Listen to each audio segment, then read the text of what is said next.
Bismillahirrahmanirrahim. Perkenalkan, nama saya Muhammad Syarifuddin. Saya ingin menjelaskan sedikit tentang hakikat filsafat ilmu.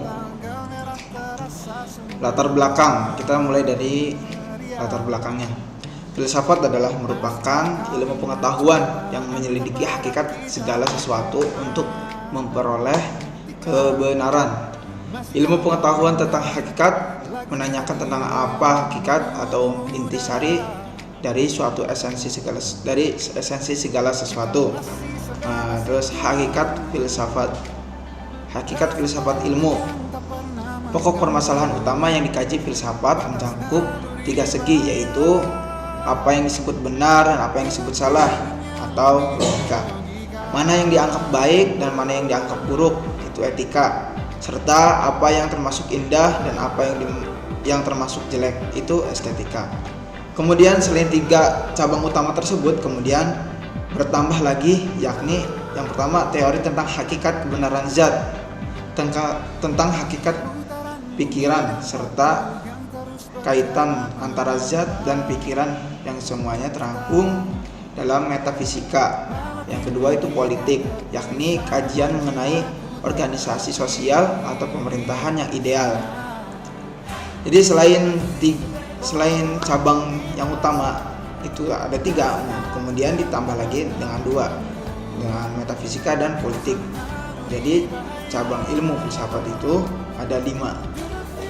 Kemudian pendekatan dalam filsafat ilmu, yang pertama pendekatan deduktif, terus yang kedua pendekatan induktif, yang ketiga pendekatan rasionalisme, dan yang keempat pendekatan empirisme.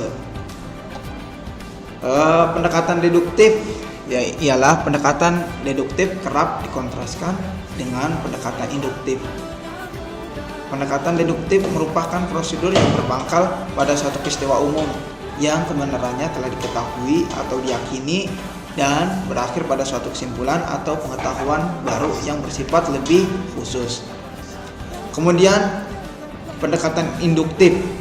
Pendekatan induktif merupakan pendekatan yang digunakan dalam berpikir dengan bertolak dari hal-hal khusus ke hal umum.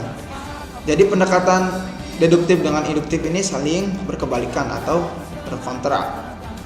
Ya, yang ketiga itu pendekatan rasionalisme. Rasionalisme merupakan suatu paham yang mengutamakan rasio. Paham ini beranggapan bahwa prinsip-prinsip dasar keilmuan bersumber dari rasio manusia, sehingga pengalaman empiris bergantung pada prinsip-prinsip rasio, karena rasio itu ada pada subjek manusia. Maka asal pengetahuan harus dicari pada subjek. Rasio itu sendiri yang berarti berpikir. Yang keempat, pendekatan empirisme.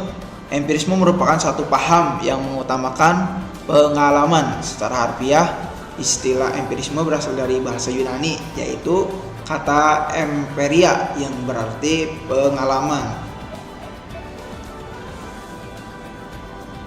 Cara kerja filsafat ilmu ada 5, yaitu yang pertama mengkaji dan menganalisis konsep-konsep, sistem, dan metode ilmiah.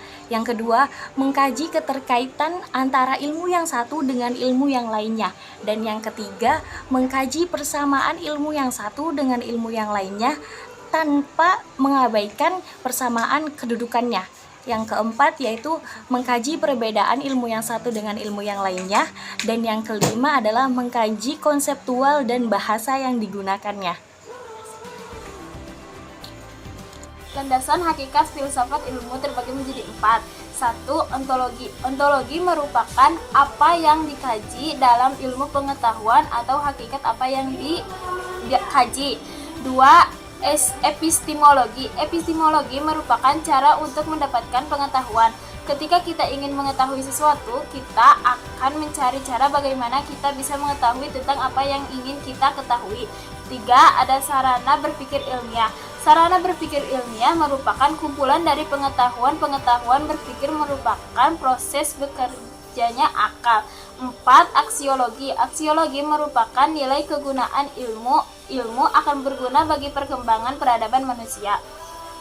Nilai dan kegunaan ilmu. Aksiologi merupakan nilai kegunaan ilmu. Ilmu akan berguna bagi perkembangan peradaban manusia. Di dalam kehidupan, ilmu akan saling terkait dengan moral. Masalah moral tidak bisa dipisahkan dengan tekad manusia untuk menemukan kebenaran. Sebab untuk menemukan kebenaran dan terlebih lagi untuk mempertahankan kebenaran diperlukan keberanian moral.